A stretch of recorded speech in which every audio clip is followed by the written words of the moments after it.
Baik, A'udzubillahi minasyaitonirrajim. Bismillahirrahmanirrahim. Assalamualaikum warahmatullahi wabarakatuh. Waalaikumsalam warahmatullahi wabarakatuh. Alhamdulillahilladzi wakafa. Wassalatu wassalamu ala sayyidil mustafa wa ala alihi wa ashabihi ahli sidiki wal wafa. Asyhadu an la ilaha illallah wahdahu la syarikalah wa asyhadu anna Muhammadan abduhu wa rasuluh sallallahu alaihi wasallam la nabiyya ba'dah. Qalu subhanaka la ilma lana illa ma 'allamtana innaka antal alimul hakim. Qala rabbi shrah li sadri wa yassir li amri wahlul 'uqdatam min lisani yafqahu qawli. Inna lillahi wa inna ilaihi raji'un. Bismillahilladzi la yadurru ma'asmihi syai'un fil ardi wa la fis sama'i wa huwas sami'ul alim.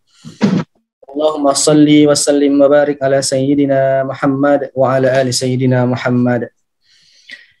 Bapak dan Ibu yang dirahmati Allah Subhanahu wa taala, yang sama-sama kita hormati Ibu Ketua Jurusan beserta Bapak Sekretaris Jurusan, Bapak Ibu Ketua Prodi dan Bapak Ibu dosen yang hadir pada Zoom meeting pada pagi hari ini. Kita bersyukur kepada Allah Subhanahu wa taala dengan ucapan alhamdulillahirabbil alamin.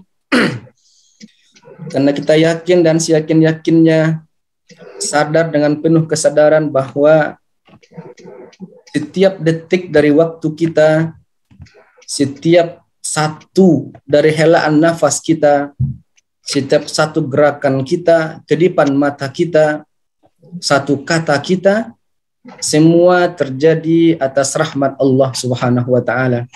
Semua terjadi atas kudrah dan iradahnya Allah Subhanahu wa taala.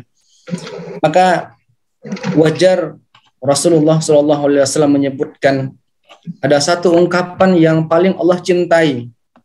Tentunya siapa yang mengucapkan perkataan ini karena perkataan ini dicintai oleh Allah Subhanahu wa taala. Tentu orang yang mengucapkan perkataan itu pun dicintai oleh Allah Subhanahu wa taala. Apa ungkapan itu? Alhamdulillahirabbil alamin. Maka Bapak dan Ibu yang dirahmati Allah, ketika kita ingin dicintai oleh Allah Subhanahu wa taala, maka perbanyaklah mengucapkan alhamdulillahirabbil alamin. Setiap waktu yang kita miliki, apapun yang kita rasakan, maka jangan lupa untuk bersyukur dan mengucapkan alhamdulillahirabbil alamin. Salawat dan salam kita mohonkan kepada Allah, semoga tersampaikan buat Nabi kita Muhammad sallallahu alaihi wasallam. Dengan lafaz doa Allahumma salli wa sallim wa barik ala sayyidina Muhammad wa ala ali sayyidina Muhammad yang telah meninggalkan dua pedoman untuk kehidupan kita selamat dunia dan selamat di akhirat, yakninya Al-Quran dan Sunnah Rasul sallallahu alaihi wasallam. Maka bila menyebutkan man ahya sunnati faqad ahabbani, siapa orang yang menghidupkan satu sunnahku, maka dia telah mencintai aku. Maka satu sunnah Nabi itu adalah apa yang kita lakukan hari ini. Melakukan takziah, menyambung silaturahim, bahagian dari sunnah Rasul sallallahu alaihi wasallam. Maka Rasul menyebutkan man ahya sunnati faqad ahabbani. Siapa orang yang menghidupkan satu di antara sunnah-sunnahku, maka sungguh dia telah mencintaiku. Man ahabbani, dan siapa yang telah mencintai aku, kana ma'aya fil jannah, bersamaku nanti di surganya Allah Subhanahu wa taala. Mudah-mudahan kita yang hadir pada ruang Zoom hari kini yang menghidupkan sunnah Nabi, mudah-mudahan kita bergabung, tidak hanya kita tapi kita sama-sama dengan Rasulullah SAW di surganya Allah Subhanahu wa taala. Amin. Amin ya rabbal alamin. Bapak dan Ibu yang dirahmati Allah Subhanahu wa taala. Nah, takziah kita, kajian kita pada pagi hari ini adalah terkait dengan kematian dan takziah dalam pandangan ulama tasawuf.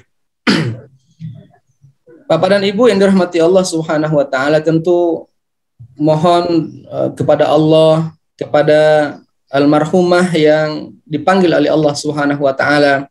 Tentu doa kita satu saja.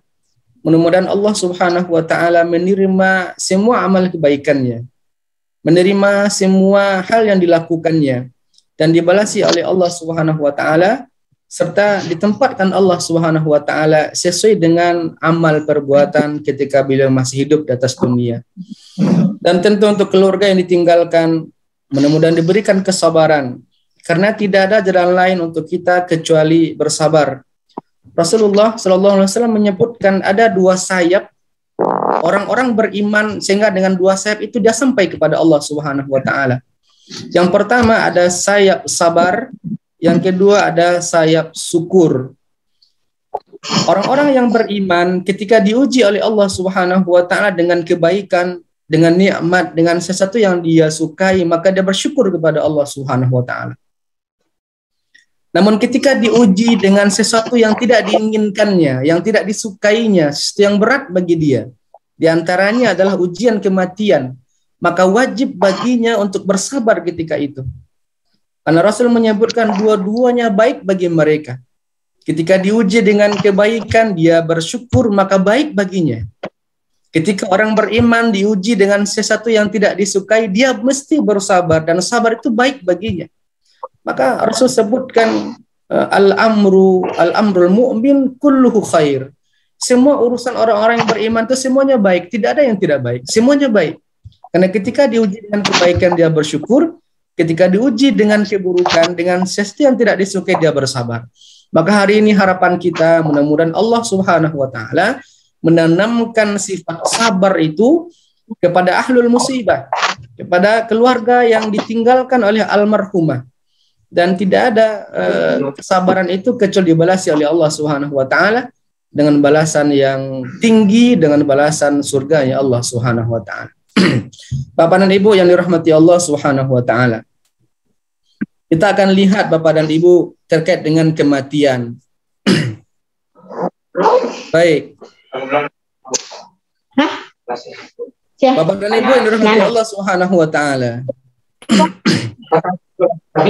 Kematian itu Bapak dan Ibu oleh para ulama secara bahasa disebut dengan tidak berfungsinya sesuatu. Maka apapun yang tidak lagi berfungsi sesuai dengan fungsinya disebut dengan mata atau disebut dengan mati. Baik Bapak dan Ibu, kita lanjut saja.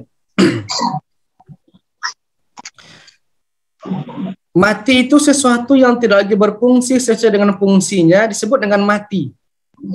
Maka ketika lampu yang fungsinya adalah bisa menerangi lalu nggak bisa menerangi, maka lampu itu disebut dengan mati.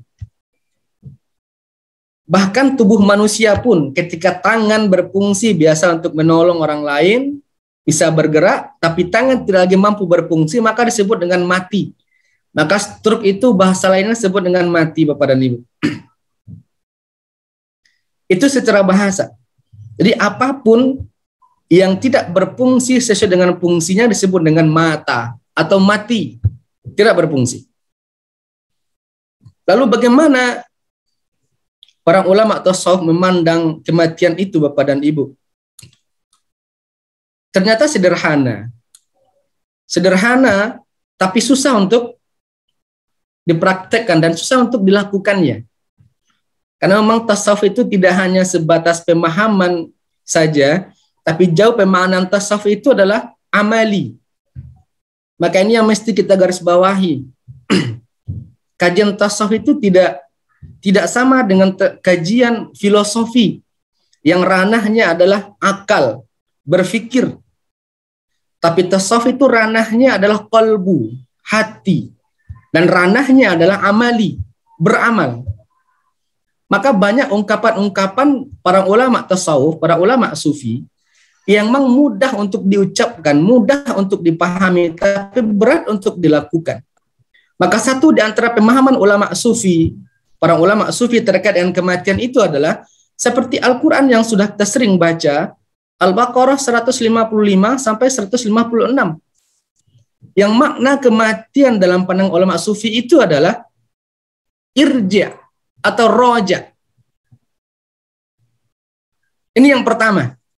Maka ulama sufi menyebutkan kematian itu dengan istilah irja atau roja, kembali, berpulang. Bapak dan Ibu yang dirahmati Allah Subhanahu wa taala, secara prinsipnya, secara umum bahwa Allah Subhanahu wa taala itu kan menjadikan manusia itu dalam dua bentuk dimensi. Ada dimensi jasadi, dimensi fisik yang bisa dilihat. Ini terbuat dari tanah, berasal dari tanah, dan tentu akan kembali kepada tanah. Ada dimensi yang kedua, Al-Ghazali menyebut dengan dimensi ruhaniyah, atau dimensi rububiyah, atau dimensi ilahiyah. Dia ada latif, ada sesuatu yang halus di tubuh manusia itu disebut dengan latifah rububiyah, latifah ilahiyah, dan latifah ruhaniyah. Itu diantaranya adalah disebut dengan ruh, disebut dengan an-nafs, jiwa, disebut dengan al-aql, disebut dengan al-qalbu. Itu semua yang empat tadi itu disebut dengan latifah rububiyah. Ini dimensi-dimensi yang sifatnya ruhaniyah. Bapak dan Ibu yang dirahmati Allah Subhanahu wa taala, nah meninggal itu, mati itu proses bagaimana berpisahnya dimensi ruhaniyah tadi itu dengan dimensi jasadiah kita. Lawan dari kata mati itu kan hidup, hayyun.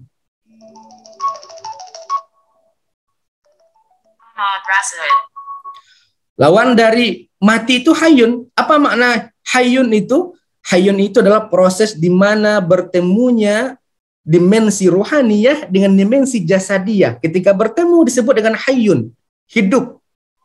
Tapi ketika dimensi ruhaniyah berpisah dengan dimensi jasadiyah kita, disebut dengan mati. Maka inilah konsepnya para ulama sufi, bahwa kematian itu adalah berpulangnya ruh kepada tempatnya. Maka inna lillahi wa inna ilaihi raji'un. Karena ruh itu, dimensi ruhaniyah itu datang daripada Allah, maka raji'un akan juga kembali kepada Allah Subhanahu wa taala. Maka Bapak dan Ibu, dalam kajian ulama sufi, kematian itu bukan sesuatu yang menakutkan, tapi sesuatu yang menyenangkan Bapak dan Ibu. Tapi kita mesti paham dulu, yang berpulang itu yang mana? Persiapan kita siap untuk berpulang itu. Maka bagi para ulama sufi, kematian itu bukan sesuatu yang menakutkan, bahkan menyenangkan kaum muslimin. Nah ini secara ungkapannya begitu kira-kira. Menyenangkan kematian, tidak menakutkan, tapi justru aplikasinya kadang-kadang banyak di antara kita yang takut dengan kematian itu. Wallahu a'lam. Nah, nanti kita akan cari penyebabnya kenapa banyak orang yang takut dengan kematian itu. Padahal sebenarnya mati itu berpulang kepada Allah Subhanahu wa taala, berpulang kepada Allah Subhanahu wa taala.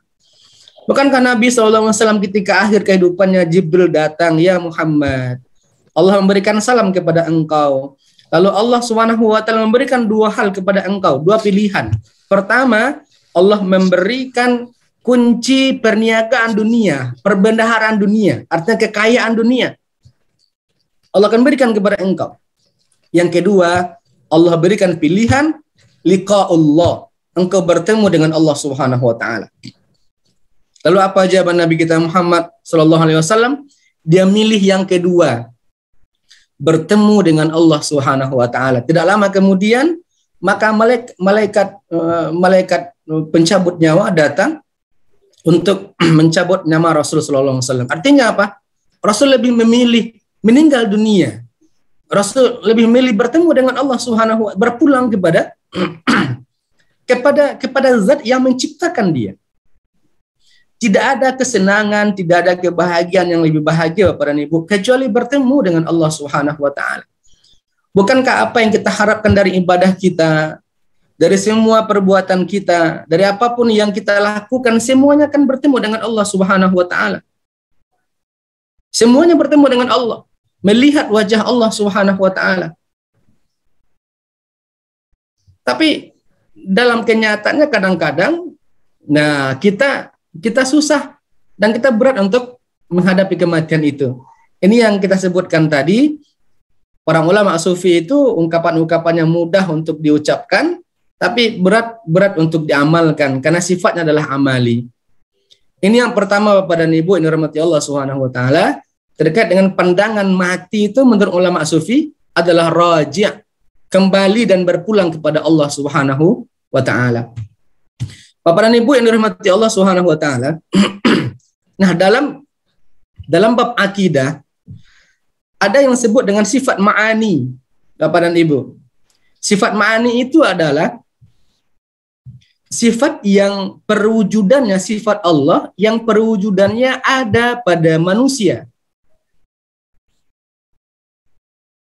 Ada 7 sifat ma'ani itu. Ada kudrah, ada iradah, ada ilmu, ada hayat, ada sama, ada basar, ada kalam. Ini sifatnya sifat Allah, tapi dia nampak manifestasinya ada pada manusia. Kudrah maknanya adalah kekuatan. Bukankah kita bergerak itu berdasarkan kudrah? Iradah, kita punya kehendak. Ilmu, kita punya pengetahuan, bahkan ada yang doktor, ada yang profesor, ini bagian dari ilmu. Hayat, kita hidup, sama, kita bisa mendengar, basir, kita mampu melihat, kalam, kita bisa berkata-kata. Pertanyaannya Bapak dan Ibu, apakah kita bergerak itu dengan kudrah kita? Tentu tidak. Kita bergerak atas izin dan kudrah Allah Subhanahu wa taala. Apakah kehendak kita itu adalah kehendak kita? Tidak. Iradah Allah Subhanahu wa taala sebagai rahmat bagi kita. Apakah ilmu yang kita miliki itu ilmu kita? Bukan. Ilmu titipan Allah kepada kita. Apakah hayat kehidupan kita adalah kehidupan kita? Tidak. Itu sifat Allah yang ditanamkan kepada kita sehingga kita bisa hidup. Sama. Apakah Bapak dan Ibu mendengar dengan telinga? Ternyata tidak Bapak dan Ibu. Ada orang yang punya telinga, tapi nggak bisa mendengar Bapak dan Ibu. Karena mendengar itu bukan dengan telinga, tapi dengan sama yang Allah titipkan dalam telinga itu. Ada basar, penglihatan. Kita melihat bukan dengan bola mata kita. Karena ada orang yang punya bola mata lengkap tapi nggak mampu melihat. Karena yang melihat itu bukanlah bola mata kita. Itu alat saja. Tapi dalam bola mata itu ada basirnya Allah Subhanahu wa taala. Sehingga dengan itu kita mampu melihat. Kalam, kita mampu berkata-kata. Apakah kita berkata-kata karena kita punya lidah, kita punya mulut? Tidak, kaum muslimin. Tidak, Bapak dan Ibu. Banyak orang yang punya lidah, banyak orang yang punya bibir, banyak orang punya mulut, tapi nggak bisa berkata-kata. Karena sesungguhnya bukan karena lidah itu kita berbicara, bukan karena bibir itu kita berbicara, tapi karena ada ditanamkan Allah sifat kalam itu di lidah kita. Sehingga dengan itu kita bisa berbicara. Bapak dan Ibu yang dirahmati Allah Subhanahu wa taala, maka kita tengok fase sebelum kita meninggal dunia. Yang pertama diambil oleh Allah adalah sifat kudrah kita. Makanya ketika ada orang sakit, orang mau meninggal dunia, dia nggak punya kekuatan apa-apa. Mengarian tangan lah susah, jangankan mengarian tangan, kadang-kadang mengarian mata pun tidak bisa, tapi ciang setarik. Karena kudrah untuk menggerakkan mata, menggerakkan tangan sudah dicabut oleh Allah. Setelah itu kehendak, iradah, sudah mulai nggak ingin apa-apa, nggak ada keinginan untuk membeli baju baru, nggak ada keinginan untuk menjadi apapun, nggak ada lagi iradah, sudah mulai diangkat oleh Allah. Kadang-kadang sama, pendengaran pun diambil. Maka orang kalau sudah pingsan, sudah hampir di bawah rata-rata 5, itu kalau kita normal kan Bapak dan Ibu kan di rata-rata 12 sampai 15 ya.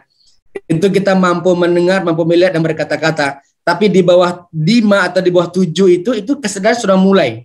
Jadi pendengaran tidak lagi normal itu. Jadi orang yang koma itu Bapak dan Ibu, itu pendengaran nggak lagi itu, nggak ada lagi, dicabut oleh Allah. Penglihatan udah nggak ada lagi. Berkata-kata apalagi di situ.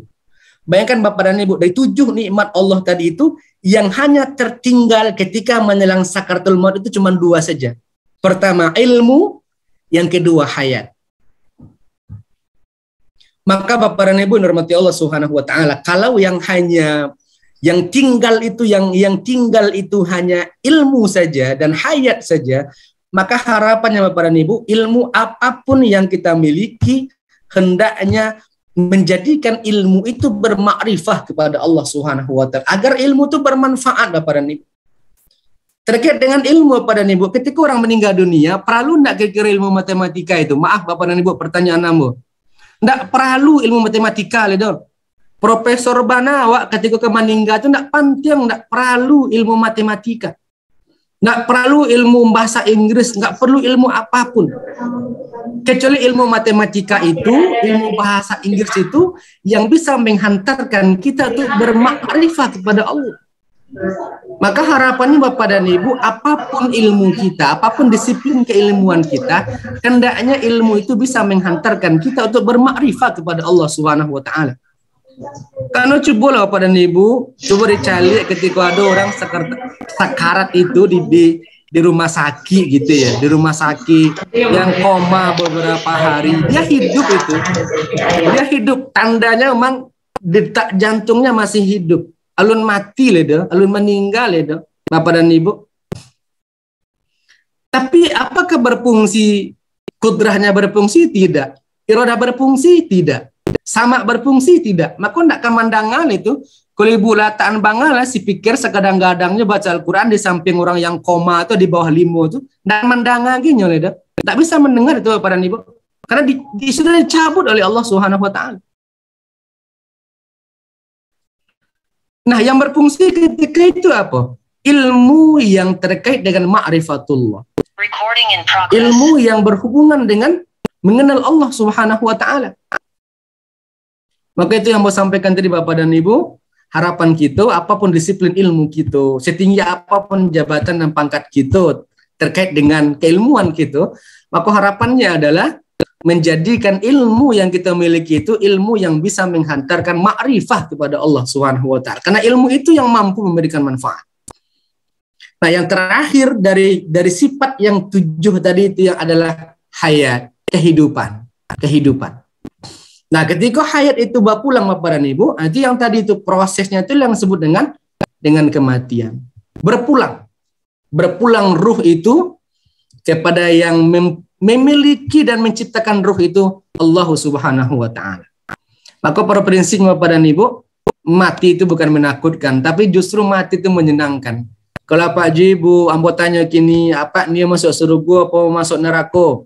Tentu jawaban kita masuk neraka, masuk surga. Tidak ada yang kan dia masuk neraka, pasti masuk surga Ustaz. Iya. Tapi mesti mati dulu. Nah, kalau Pak Ibu kita ambo takwi mati dulu ke masuk surga. Karena gerbang untuk mendapatkan surga Allah, kenikmatan yang sempurna itu adalah kematian. Maka Bapak dan Ibu tanamkan dari kini Bapak dan Ibu bahwa kematian itu bukan menakutkan, tapi adalah kematian itu menyenangkan karena berpulangnya ruh kita, ruhaniyah kita kepada zat yang menciptakan ruhaniyah itu Allah Subhanahu wa taala. Bapak dan Ibu yang dirahmati Allah Subhanahu wa taala. Ini yang pertama. Jadi dalam pandangan hakikat bahwa kematian itu adalah berpulang kepada Allah, berpulang ruh kita kepada Allah Subhanahu wa taala. Yang kedua, Bapak dan Ibu yang dirahmati Allah, makna kematian itu oleh para ulama sufi berdasarkan Al-Qur'an surah Al-Muluk ayat 2, ayat 1 sampai dengan ayat 2. Apa itu? Allazi khalaqal mauta wal hayata liyabluwakum. Para ulama sufi memandang bahwa kematian dan kehidupan itu adalah liyabluwakum, ujian Bapak dan Ibu. Ujian. Jadi bukan sesuatu yang menakutkan seperti yang saya katakan tadi, tapi itu ujian saja. Ujian.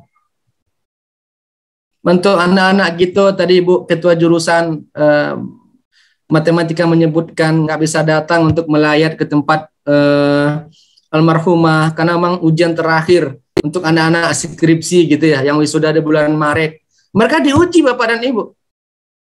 Untuk apa itu? Untuk mendapatkan sesuatu yang mereka inginkan, sarjana. Maka mereka diuji. Maka pada prinsipnya orang-orang yang tidak mau diuji oleh Allah, berarti dia nggak mau naik pangkat tuh, naik statusnya itu. Dari mahasiswa kepada sarjana kan naik Bapak dan Ibu, perlu ujian. Dari semester 1 naik semester 2, ada ujian-ujian tertentu yang mesti dilakukan sehingga baru dia naik untuk semester 2. Begitu seterusnya. Untuk bisa selesai, untuk menyelesaikan studi kesarjanaannya mesti diuji lagi dengan ujian skripsi di akhir. Ujian TA-nya di akhir. Mesti diuji. Maka Bapak dan Ibu, kapan kita akan tahu bahwa kita orang yang beriman, imannya kuat, amalannya soleh? Kapan kita tahu? Ketika diuji oleh Allah. Jadi jangan merasa Bapak dan Ibu, jangan merasa bahwa kita imannya kuat, jangan merasa kita orang yang soleh, orang yang hebat, sementara belum diuji oleh Allah. Keliru Bapak dan Ibu. Maka orang-orang yang banyak ujiannya, mendapatkan ujian Allah, mestinya senang ketika itu. Karena Allah ingin mengangkat harkat dan martabatnya. Makanya kata Rasulullah SAW, orang yang paling tinggi ujiannya itu adalah para nabi dan rasul. Asyaddun nas bala'an al-anbiya. Di antara manusia yang sangat dahsyat, yang sangat tinggi ujiannya adalah para nabi. Para nabi, makanya tingkatan di antara manusia yang paling mulia itu adalah nabi dan rasul, karena memang ujiannya berat. Summal ulama, kemudian orang yang alim, summa amsalahum, kemudian orang yang semisal dengan mereka. Maka Bapak dan Ibu, bersyukurlah kepada Allah ketika Allah sering menguji kita, tandanya Allah sayang dengan kita. Allah cinta dengan kita. Allah ingin mengangkat harkat martabat kita dengan ujian tadi. Maka termasuklah kematian dan kehidupan itu ujian dari Allah Subhanahu wa taala. Untuk apa itu? Ayyukum ahsanu amala.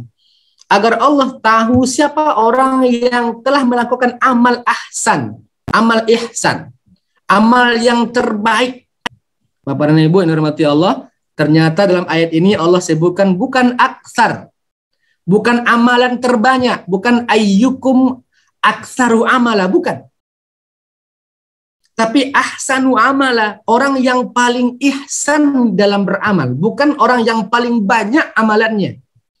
Karena belum tentu orang yang banyak amalannya ihsan tentang amalannya.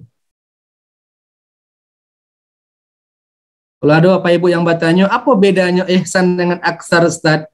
Ya, kalau ihsan itu, dalam hadis yang diriwayatkan oleh Imam Muslim disebutkan, mahwal ihsan. Apa yang disebut dengan ihsan itu? Ihsan itu adalah anta budallaha ka'annaka tara. Fa in lam takun tara fa innahu yaraka. Baru disebut ihsan kita dalam beramal bahwa anta budallah, ketika engkau menyembah Allah, ketika kita sholat, ketika kita bersedekah, ketika kita berzakat, ketika kita membantu orang lain, ka'annaka tara, seolah-olah engkau mampu bermusyahadah dengan Allah. Kalbu mampu melihat Allah. Nah, kau barek Bapak dan Ibu.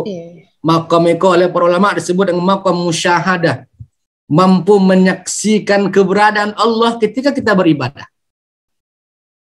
Nama makamnya musyahadah. Nah, kira-kira kalau ditanya gini kok, alakah kita mampu untuk bermusyahadah dengan Allah? Alakah kita mampu dalam setiap ibadah kita mampu melihat Allah Subhanahu wa taala? Kalau ada ibu apa yang bertanya, bisakah melihat Allah Ustaz? Bisa. Tapi jangan dibayangkan dengan melihat dengan panca indera, tidak. Jangan dibayangkan dengan logika, tidak. Tapi Allah itu mampu kita rasakan, mampu bermusyahadah, tentu dengan alatnya, dengan alat teropongnya. Apa alat teropongnya? Qalbu. Maka qalbulah yang akan mampu bermusyahadah kepada Allah Subhanahu wa taala. Lalu kalau belum mampu, karena kalbu kita, hati kita masih kotor, masih banyak salah, masih banyak dosa, masih bergelimang dengan kemaksiatan, masih tertutup cahaya kalbu, sehingga belum mampu bermusyahadah dengan Allah Subhanahu wa taala.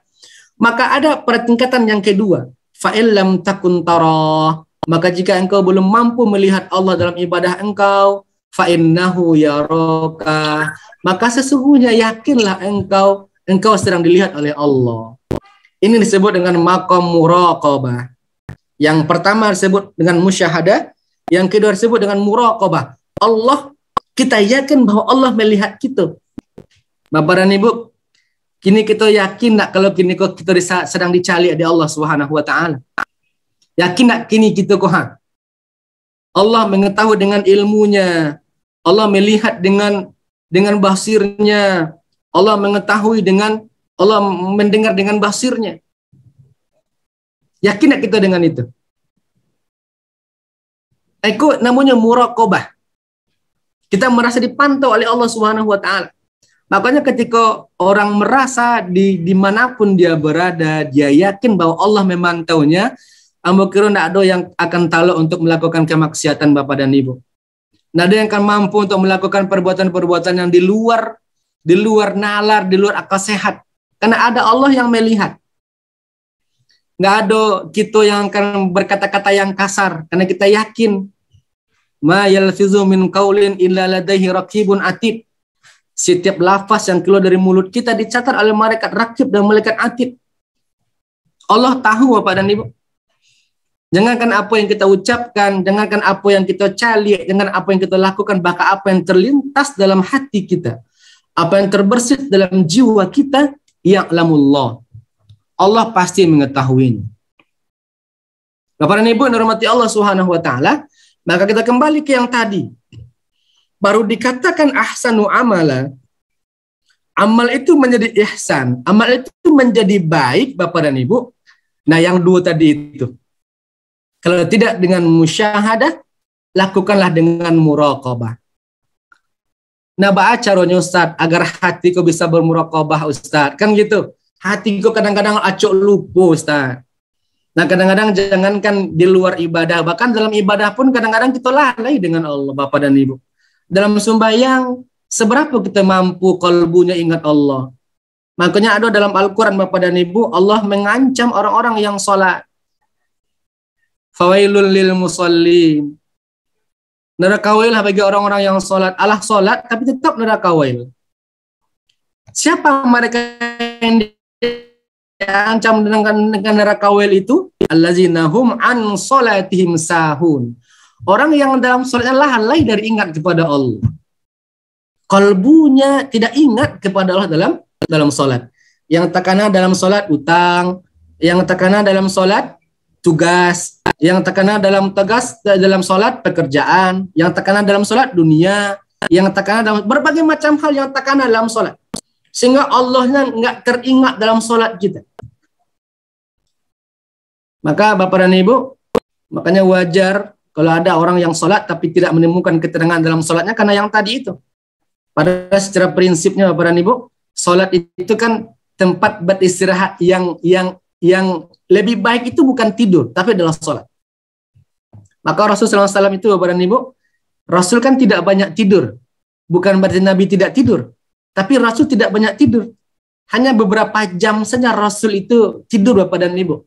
Tapi Rasul mengisi malamnya dengan tahajud. Artinya apa? Istirahat dengan sholat jauh lebih bermakna, jauh lebih bernilai, dan jauh lebih sehat ketimbang tidur sama sekali. Tapi bukan berarti nak boleh lalu Bapak Ibu, silakan lalu, tapi jangan sampai berlebih-lebihan dan jangan sampai banyak lalu, itu maknanya. Maka tempat istirahat Nabi itu dalam sholat. Maka ketika Nabi ingin sholat, maka biasa Nabi menyebutkan ya Bilal arihna bis sholat. Wahai Bilal, istirahatkan aku dengan sholat. Karena ketika sholat itu sadonya tinggal. Maka ungkapan yang diucapkan pertama ketika sholat itu kan takbir Bapak dan Ibu. Allahu Akbar. Allahu Akbar. Maknanya apa? Allah yang maha besar. Artinya kalau Allah yang maha besar, kira-kira yang selain Allah tentu menjadi kecil. Saking kecilnya sehingga tidak nampak lagi selain Allah. Yang nampak ketika sholat hanyalah Allah. Karena Allah itu yang akbar. Allah itu yang besar. Yang lain kecil. Maka inilah makna khusyuk Bapak dan Ibu. Jadi makna khusyuk itu adalah bagaimana keterhubungan, kebersamaan hati kita kepada Allah Subhanahu wa taala. Kalau hati alun hadir bersama Allah dalam solat, berarti alunlah disebut dengan khusyuk dalam solat. Nah, makanya Bapak dan Ibu, banyak kadang-kadang kita dalam sembahyang, kok di luar sembahyang enggak takana apa-apa doh. Tapi dalam sembahyang baru takana. Kok sike yang enggak takana. Nah, ketika sembahyang takananya, rupanya letak sikit dari situ rupanya. Bagi apa-apa, pena atau apapun namanya yang enggak takana, tapi ketika takbir Allahu Akbar, baru takananya barang yang hilang terletaknya di situ. Nah, itu persoalan. Nah, artinya apa? Ketika takbir kita enggak benar, Bapak dan Ibu. Takbir ucapannya benar, tapi dalam keyakinan kita, dalam kalbu kita, ternyata yang akbar itu bukan Allah. Tapi ada akbar-akbar yang lain selain Allah Subhanahu wa ta'ala. Maka harapannya dalam sholat itu memang Allahu Akbar, memang Allah yang besar, sehingga selain Allah menjadi kecil dia. Sehingga utang tidak takana, kredit tidak takana, tugas tidak takana dalam sholat, apapun tidak takana dalam sholat, yang takana cuman Allah, Allah, Allah. Nah, ketika kita mampu untuk memposisikan diri kita untuk hanya bermunajat, memposisikan hanya berhubungan dengan Allah, nah muncul di situ Bapak dan Ibu ketenangan, muncul di situ Bapak dan Ibu adalah hal-hal yang membuat jiwa akan menjadi tentram dan tenang. Maka nanti nilai-nilai dari sholat itu akan nampak.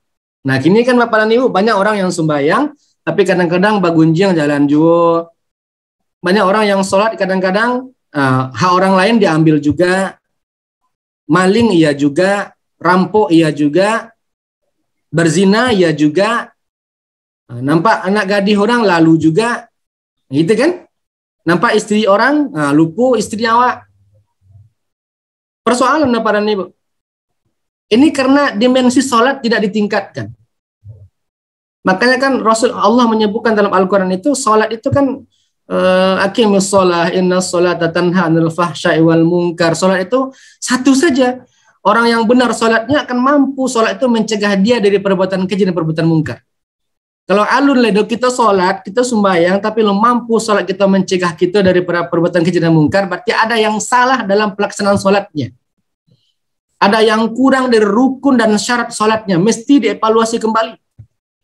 Kalau betul cara sholatnya, sempurna syarat dan rukun sholatnya, maka insya Allah sholat itu akan mampu mencegah kita, keluarga kita, orang yang berada dekat kita, sekeliling kita, daripada perbuatan keji dan perbuatan mungkar. Tapi kalau alun Bapak dan Ibu, perlu kita evaluasi tentang pelaksanaan sholat kita. Ada yang keliru, ada yang salah, ada yang belum sempurna dalam pelaksanaan sholat itu. Bapak dan Ibu yang dirahmati Allah Subhanahu wa ta'ala. Maka ahsankan perbuatan kita. Maka ihsankan semua amal kita. Karena yang pertama Allah lihat itu bukan adalah banyaknya. Tapi bukan berarti tidak boleh banyak amalan. Silakan banyak amalan, tapi dengan ihsan. Tapi kalau ibu tanya, Pak tanya, kamu mana yang lebih rancak Ustadz? Banyak atau ihsan? Lebih baik ihsan, biar sedikit tapi ihsan. Daripada banyak tapi tidak ihsan. Tapi lebih baik lagi banyak dilakukan dengan ihsan. Karena itu jauh lebih bermakna dan bernilai. Ikut tugas kita Bapak dan Ibu untuk menjadikan tugas barik kita, menjadikan semua amalan kita menjadi ahsanu amala. Orang yang ihsan dia dalam beramal. Jadi kok bersedekah bana Ibu 1 juta, bersedekah puluhan juta, bahkan membuat sebuah masjid dan musola. Tapi kalau bukan dengan ihsan tadi itu, bukan melihat Allah, bukan kita sedang dilihat oleh Allah, maka tidak ada, hasilnya tidak ada Bapak dan Ibu. Belum disebut ihsan. Karena ihsan itu kita beribadah mampu melihat Allah, atau kita meyakini bahwa Allah sedang memantau dan melihat kita. Bapak dan Ibu dirahmati Allah Subhanahu wa taala, kiranya mungkin ini yang dapat kita sampaikan terkait dengan bagaimana pandangan para ulama sufi terkait dengan kematian. Mudah-mudahan saja Bapak dan Ibu apa yang kita sampaikan itu dapat merubah cara pandang kita terhadap kematian itu. Yang mungkin selama itu kita takut dengan kematian, mudah-mudahan kini tidak takut dengan kematian, tapi justru menyenangkan dengan kematian itu. Karena semuanya kita berpulang kepada Allah Subhanahu wa taala. Nah, tidak ada yang takut dengan kematian. Calik Bapak dan Ibu, para nabi tidak ada yang takut dengan kematian. Para sahabat tidak ada yang mati dengan takut dengan kematian. Bahkan jihad itu justru untuk mendapatkan kematian itu, Bapak dan Ibu. Maka kalau ada peluang-peluang untuk kita untuk berjihad, maka ambo kira di situ tampaknya kita untuk menguji bagaimana keimanan kita dengan Allah Subhanahu wa taala. Mungkin itu Bapak dan Ibu apa yang kita sampaikan pada kesempatan yang singkat itu. Kalau ada nanti diskusi dan pertanyaan, semampu ambo menjawab, insyaallah akan ambo jawab. Tapi kalau enggak, kita tangguhkan, nanti kita tanya pula ke guru-guru kita. Kapan ada kesempatan kita akan jawab pertanyaan Bapak dan Ibu. Mungkin itu Bapak dan Ibu, silakan kalau ada yang bertanya, kita kembalikan ke moderator. Silakan Ibu moderator. Ya, baik, terima kasih banyak Bapak Ustadz. Selanjutnya kepada Bapak dan Ibu, apabila ada pertanyaan, silakan. Tanya satu, Bu Sinta. Ya, silakan Pak. Assalamualaikum Pak Ustadz. Waalaikumsalam. Atas pengajian yang disampaikan tadi. Tadi disampaikan bahwa kita itu dari dua komponen, Pak Ustadz, ya, ada jasad, ada ruh. Nah, yang kembali itu berarti yang roh itu tampaknya tidak mati, kembali ke asalnya, yaitu ke Allah. Lalu bagaimana cara kembalinya ini mungkin yang perlu kita jelaskan nanti Pak Ustadz, bagaimana yang kembali itu, ya. Itu yang pertama. Yang kedua, di dalam kehidupan sehari kita sering mendengar kita antarkan jenazah ke peristirahatan terakhir. Itu benar enggak itu? Padahal yang jasa itu kan kembali ke tanah hancur lebur. Jadi yang roh ini seperti tidak mati, itu pindah tempat aja itu, ya. Nah itu. Jadi yang ini yang dikhawatirkan kembalinya itu kembali ke Allah kah, atau tergantung-gantung aja di apa? Tidak kembali dia kan. Nah, cuma kita mengatakan ke rahmatullah, dia telah berpulang ke rahmatullah. Padahal itu belum tahu, tapi banyak syarat mungkin yang bisa kembali kepada Allah tadi. Terima kasih Pak Ustadz, mungkin penjelasannya Pak Ustadz. Baik, nah ini pertanyaan yang mudah tapi berat untuk dijawab dan disampaikan. Mudah-mudahan nanti tidak ada, mudah-mudahan Allah berikan lisan yang fasih dan pemahaman yang pas sehingga tidak ada yang bisa salah paham Bapak dan Ibu. Assalamualaikum warahmatullahi wabarakatuh. Pertama terkait dengan berpulang kemana? Bapak dan Ibu, para ulama pun ini berbeda pendapat. Maka dibahasakan oleh para ulama sufi itu ada dua makna. Yang pertama dengan makna rahmatullah. Ada rahmat di situ. Wallahu alam tempatnya di mana itu terserah kepada Allah, tapi memang dalam rahmat Allah. Ini bahasa yang dapat dipahami secara syariahnya seperti itu. Ada makna yang kedua, ini hanya dalam pemahaman ahlul hakikah. Orang-orang hakikat, para ulama sufi menyebutkan memang kembalinya ke Allah. Karena datangnya dari Allah, tentu kembali kepada Allah. Tapi jangan dipahami bahwa ruh tadi itu akan menyatu dengan zat Allah, tidak. Karena ruh itu bukan berasal dari zat Allah. Tapi ruh itu Allah ciptakan, Allah yang menciptakan. Lalu ciptaan tadi akan kembali lagi kepada Allah Subhanahu wa taala. Tapi jangan dipahami nanti seperti ado air tawa, sado air tawa itu balik kamu arunya ke air laut. Sehingga ketika bertemu dengan air laut, nah tidak bisa dipisahkan mana yang air tawar, mana air laut. Tidak. Kembali tidak seperti itu. Tapi memang kembali kepada Allah dalam bentuk rahmat Allah. Jadi berkumpulnya semua ruh itu nanti dalam rahmat Allah. Dan tentu terserah Allah mau tempatnya di mana. Tapi yang pasti surga belum, neraka belum. Tapi gambaran-gambaran surga, gambaran-gambaran neraka itu sudah Allah nampakkan ketika orang telah meninggal dunia. Itu satu.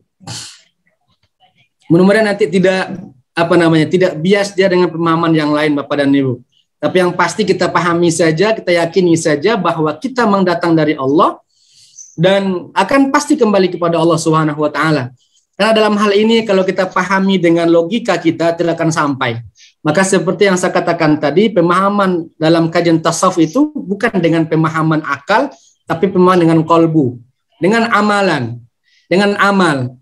Sehingga nanti dengan menerima dengan hati, menerima dengan amalan akan dapat dipahami. Maka orang-orang yang tidak beramal dengan amalan hati akan susah untuk menerima.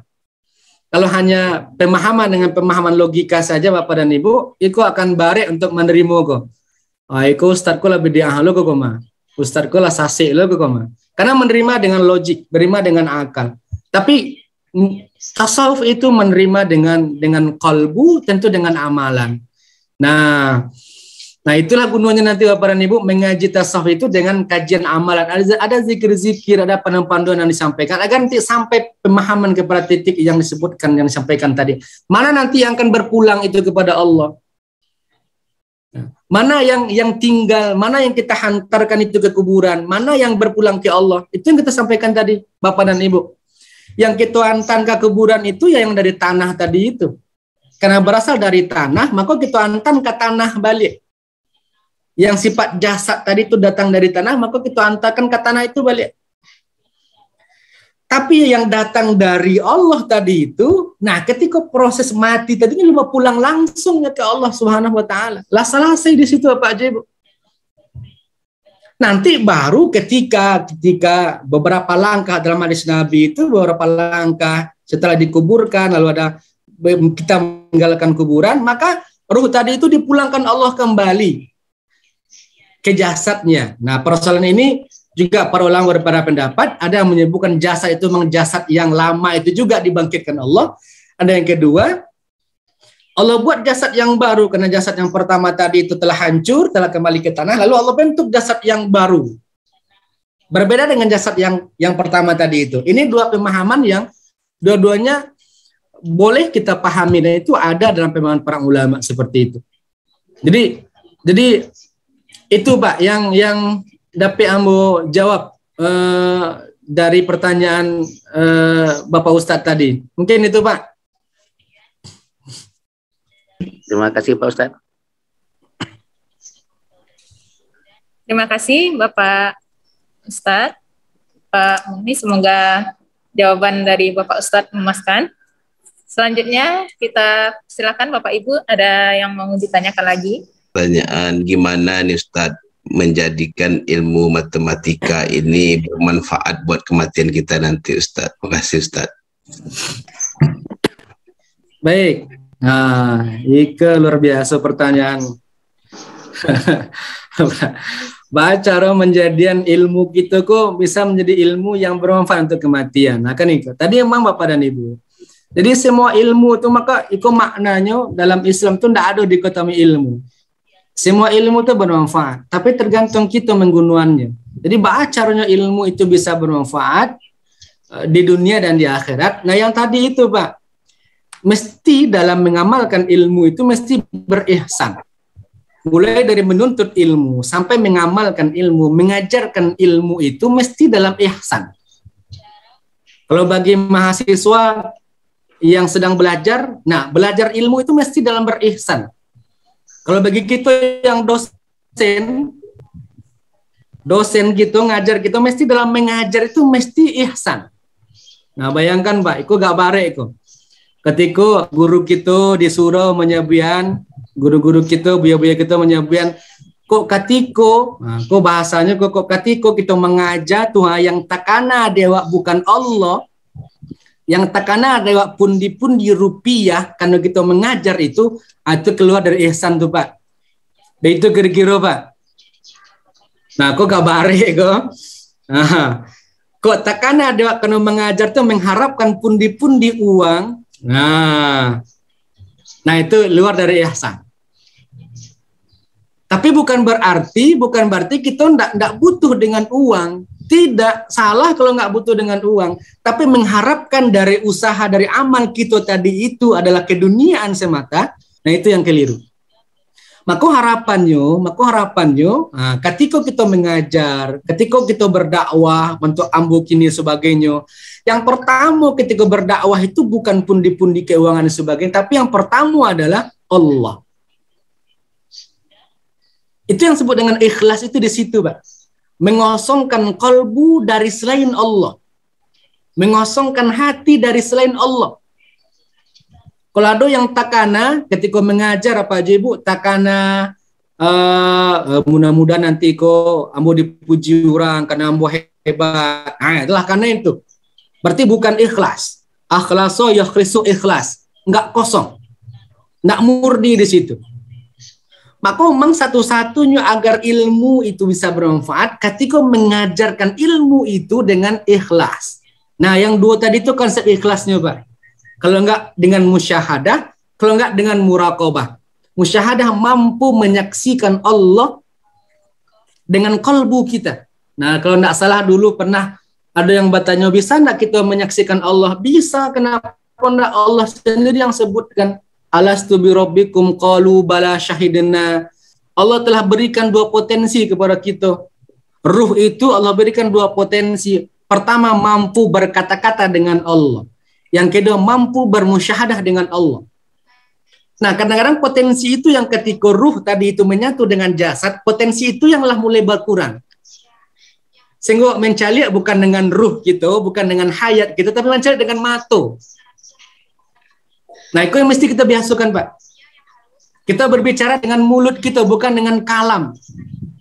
Makanya banyak acok salah gitu, Pak, karena kita berkata-kata dengan kalam gitu. Mestinya membiasakan berkata-kata, melihat dan mendengar itu bahkan berpikir dari dalam, nuansa dari ruh yang tadi itu. Karena ruh memiliki potensi untuk bisa melihat Allah. Agak barek baru Ustaz. Yang tidak bisa baru doh. Bermusyahadah dengan Allah tidak bisa. Agak barek. Maka turun ke bawah, namanya muraqabah. Kita yakin kalau kita sedang dilihat oleh Allah Subhanahu wa taala. Nah, contoh apa aja Ibu? Ketika datanglah Menteri Dayatih ke bawah gitu, datang ke UNP. Kira-kira apa yang Bapak Ibu lakukan? Ada informasi Pak Menteri Pendidikan akan datang kok ke bawah mencalik kerajo-kerajo awak di UNP. Apa kira-kira yang kita lakukan? Jangan ruangan kita apa aja, bahkan di luar saya nak boleh satu pun sampah nggak boleh ada. Itu kan. Kenapa? Karena Menteri datang ke bawah mencalik. Begitu kesadaran kita bantu itu. Nah, bayangkan kalau seandainya kesadaran itu kita bawakan dalam ibadah, bayangkan setiap saat, setiap waktu Allah selalu mencaliak kita. Kira-kira ada enggak leh Pak? Ketika ada enggak leh Bu ketika itu kita melakukan kemaksiatan? Berani enggak kita tuh melakukan kemaksiatan? Berani enggak kita melakukan kata-kata yang kotor? Berani enggak kita melihat sesuatu yang dilarang oleh Allah? Enggak berani Bapak Ibu. Pasti enggak akan berani. Tapi kenapa selama banyak kemaksiatan yang kita lakukan, banyak kezaliman yang kita lakukan, karena kita tidak sadar ada Allah yang selalu melihat dan memantau kita. Maka pondasi pertama, mulai dari muraqabah dulu, Pak. Yakini ada 3. Pertama, sami', yang kedua basar, yang ketiga ilmu. Allah Subhanahu wa taala akan melihat dengan basirnya. Allah akan mendengar dengan sami'nya. Dan Allah akan mengetahui dengan ilmunya. Nah, 3 kau mesti wak kama apa Bapak Ibu.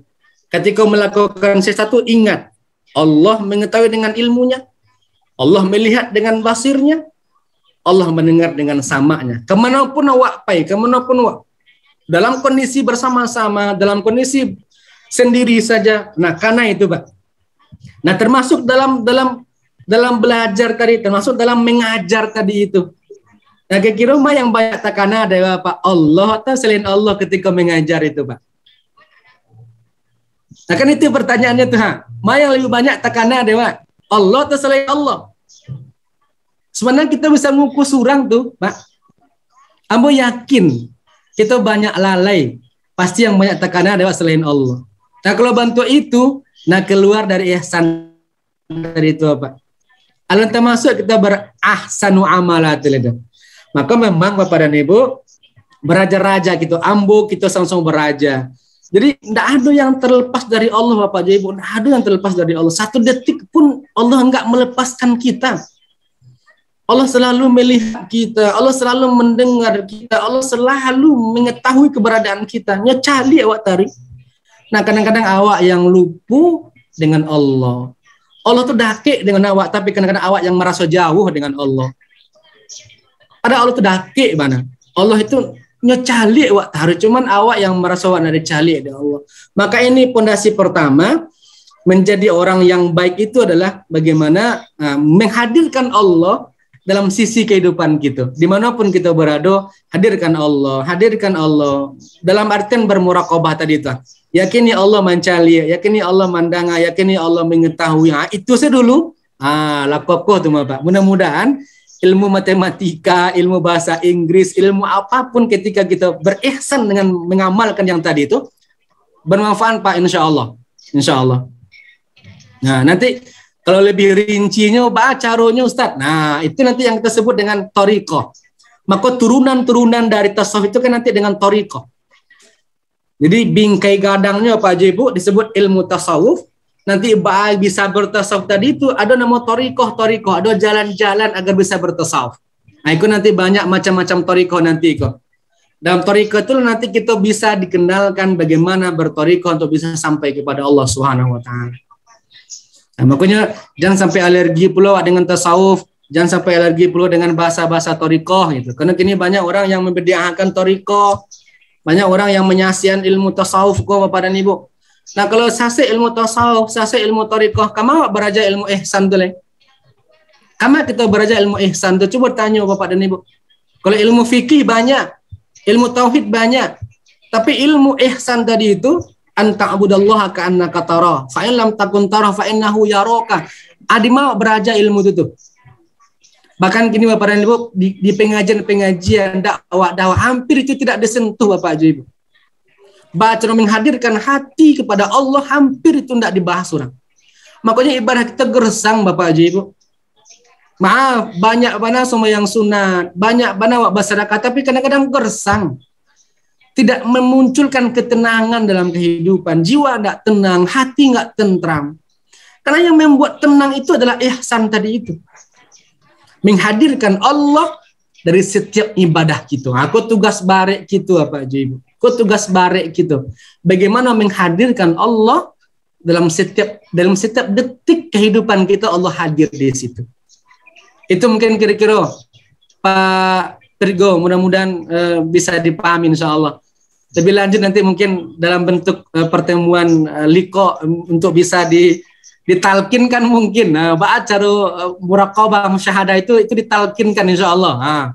Kalau Zoom kok gak barek kok. Gak barek manusia acara gitu-gitu. Iya. Nah, mungkin itu Pak, mudah-mudahan silakan Bapak Ibu yang lain, ke banyak ustaz-ustaz yang bisa menambahkan, mudah-mudahan bisa menambahkan. Itu mungkin Pak, Bu moderator. Terima kasih Pak Ustaz penjelasannya. Selanjutnya ya, izin bertanya Bu Sinta. Satu pertanyaan lagi, ya silakan Pak Edwin. Oke. Assalamualaikum warahmatullahi wabarakatuh, Pak Ustadz yang sangat saya. Assalamualaikum warahmatullahi wabarakatuh. Pak Ustadz, menarik sekali ya apa yang Pak Ustadz sampaikan tadi ya, terkait dengan ujian kematian itu. Tadi kalau tidak salah dengar saya, ketika kita menghadapi sakaratul maut itu ada 7 yang tidak berfungsi lah ketika akan meninggal dunia itu. 1 diantaranya pendengaran itu.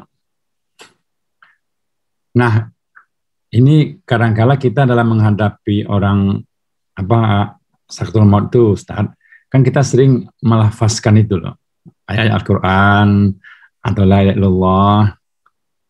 Nah, kalau dengan pengajian Buya tadi tidak mungkin lagi didengarnya gitu kan. Lalu sebaiknya apa yang kita lakukan itu ketika menghadapi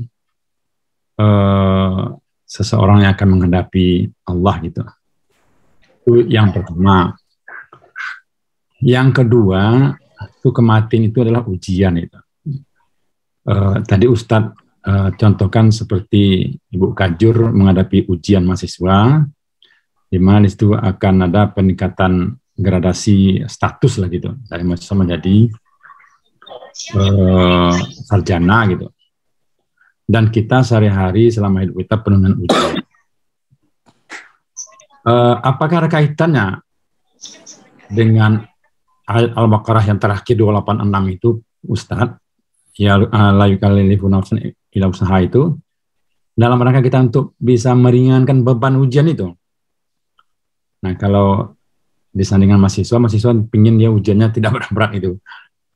Nah, apakah ada kaitan enggak Al-Baqarah terakhir supaya ujian yang kita terima itu ya tidak berat gitu, Ustaz? Nah, itu aja Ustaz. Terima kasih banyak atas pencerahannya. 2 pertanyaan saja. Oke, terima kasih. Langsung Bu Sinta. Ya, silakan Pak. Oke, baik. Pertanyaan pertama, nah ini Bapak dan Ibu, ada 7 sifat rohani ini yang selama hidup ini ada bersama kita, Pak. Ya. Ada kudrah, iradah, ilmu, hayat, sama, basar, kalam. Dan ikut cici diambil dari Allah kok. Menjelang meninggal cici diambil dari Allah kok. Yeah. Kudrah, iradah mulai hilang, sama mulai pendengaran berkurang, basir pencalian gitu. Kalam mulai ketikolah koma itu berkata-kata nggak ada lagi. Yang ada cuma 2 itu, Pak. Ilmu, nah itu yang tadi. Ilmu yang terkait dengan ma'rifatullah. Ilmu yang terkait dengan la ilaha illallah. Nah, itu yang tadi, yang ditanya di Pak Pirgo tadi itu. Pak Cero menghadirkan Allah dalam setiap kehidupan kita, kemudian ilmu itu bermanfaatnya di situ, Pak. Yeah.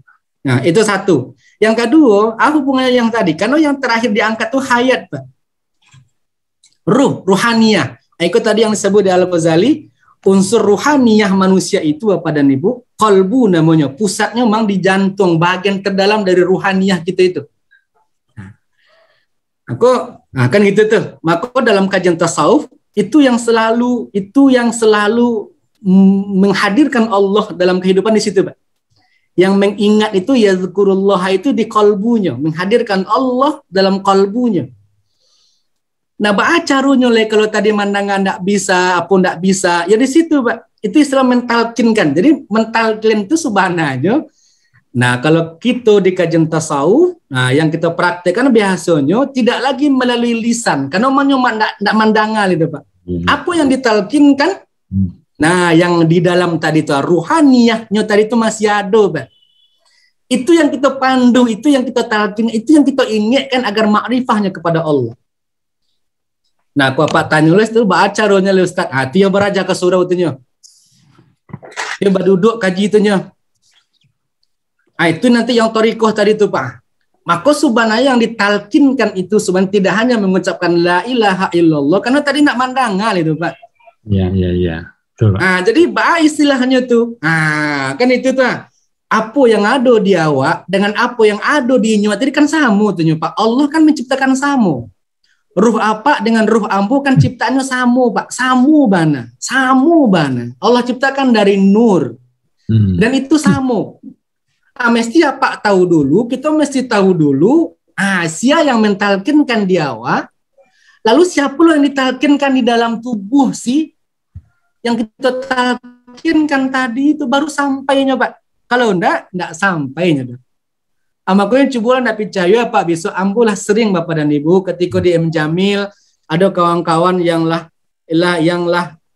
koma bana, diletakkan pun speaker baca Al-Quran di samping telinga, tidak ada respon, Pak. Tidak ada respon. Dipicik bana tangannya tidak ada raso sama sekali. Habis raso, Pak. Tidak ada ledo. Tidak ada responnya ledo. Iya, Pak. Tapi apa yang terjadi? Ketika kita talkinkan, mengingatkan ruhnya itu untuk bermakrifah kepada Allah, biasanya ada goyang di situ, Pak. Ada respon di situ. Kamu banyak membuktikan itu, Pak. Iya. Ada jantung di situ. Ada berbeda di situ, Pak. Nah, itu cara mentalkinkannya, Pak. Dan insya Allah biasanya kalau kita masuk dalam kajian Thariqah, terutama Thariqah Naqsabandiyah, dan itu yang kita pahami, dan insya Allah itu bisa membantu, Pak. Jadi itu kita talkinkan tuh, Pak. Jadi mentalkinkan kok enggak mesti berhadap-hadapan, Pak. It's 11 hours. Orang tua kita di kampung, kita di Padang, bisa enggak mentalkinkan? Bisa, kenapa enggak? Karena dimensi ruh itu, nur itu kan tidak pakai dimensi tempat dan waktu, Pak. Capeknya bentuk capek cahaya kan, Pak. Aku jangan salah, lebih aku bisa ilmu-ilmu kebatinan, lo bukan itu maksudnya. Tapi memang dimensi ruhaniyah itu, Bapak dan Ibu, itu dimensi yang tidak pakai ada tempat dan waktu. Itu secepat kilat gitu. Sehingga bisa mentalkan orang yang jauh. Tentu caranya itu yang perlu beraja gitu, Pak. Nah, caranya itu yang diajarkan oleh guru-guru kita di dalam kajian thariqah. Nah, ba'a caranya kalau jarak jauh, ba'a caranya kalau dakik, ba'a caranya. Sama apa aja pun insyaallah bisa. Itu yang akan membantu, Pak. Kalau malah koma sampai di bawah 3 itu enggak ada itu, Pak. Tapi kalau masih bisa mendengar, hanya ditalkinkan dua-duanya, ditalkinkan dengan ruhaniyah talkinannya, ditalkinkan dengan lisan kata linggo kanannya, aman insyaallah. Tapi kalau lah di bawah 3 tadi enggak bisa, enggak ada respon sama sekali. Tapi hidupnya masih ada. Yang hayat itu masih ada, Pak. Maka yang hayat itu yang mesti ditalkinkan, nah gitu. Nah gitu kira-kira Pak, itu satu, yang pertama. Yang kedua terkait dengan Al-Baqarah 286 ya, yang terakhir. Nah itu memang oleh Allah SWT itu kan gulo-gulo Pak, untuk bisa menenangkan awak. Karena awak nak terlepas dari ujian yang kita sukai, ujian yang tidak kita sukai gitu ya. Kalau ujian yang memang kita sukai nikmat, nah itu aman biasanya Pak. Kita lebih suka diuji dengan itu. Pangkat, jabatan, harta, nah itu lebih suka kita subhananya. Tapi diuji dengan keburukan, uji dengan kemiskinan, itu gak barek.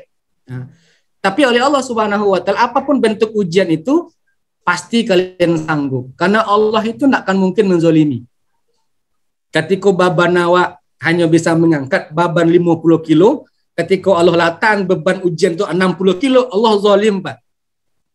Allah zalim sekali. Makanya ketika iman kita 50 kilo bisa kita mengangkatnya, pasti Allah memberikan ukuran itu. Nah persoalannya kan Pak, kita mengukur kan bukan dari dimensi ruhaniyah tadi itu Pak, tapi dengan dimensi syahwaniyah, dengan akal gitu. Sehingga akal dan syahwat itu menolak itu Pak. Iku rasa nak sanggup ambokodo. Pasti akal yang menolak. Pasti syahwat yang menolak. Tapi ketika dimensi ruhaniyah tadi itu yang menerima, onde ringan bana Pak. Nggak ada yang barek itu Pak. Nggak ada yang barek kalau menerima itu ruhaniyah tadi itu. Tapi kalau yang menerimanya memang syahwaniyah, syahwat kita, sadonya barek itu Pak. Ringan bana di orang barek jo di awak tuh. Kecucuk kaki dek duri, Pak, kan ringan bana itunya. Tapi kalau syahwat yang menerima, bacari juga tuh Pak. Ya Pak, betul Pak. Kalau waju sumpah serapah itu Pak. Tapi kalau seandainya kita dibunuh di orang, kita diancam di orang, tapi menerima dengan ruhaniyah tadi itu, Allah irji'. Nah, ada Pak. La khaufun alaihim walahum yahzanun. Nggak ada rasa takut, nggak ada rasa khawatir. Habis di situ Pak. Kita berpulang ke Allah. Kalaupun mati berpulang ke Allah. Nah begitu kira-kira. Nah, itu bedanya Pak. Jadi menerima jo syahwat atau menerima jo rohaniyah tadi itu. Jauh bedanya Pak. Kalau jo syahwat menerima, nggak ada yang ringan Pak. Sadonya bare Pak. Tapi ketika menerima dengan rohaniyah, dengan kolbu, dengan rohaniyah tadi itu rububiyah, maka nggak ada yang bare. Sadonya ringan Pak. Gitu kira-kira Pak jawabannya. Mudah-mudahan. Pak, makasih banyak pencerahannya. Luar biasa.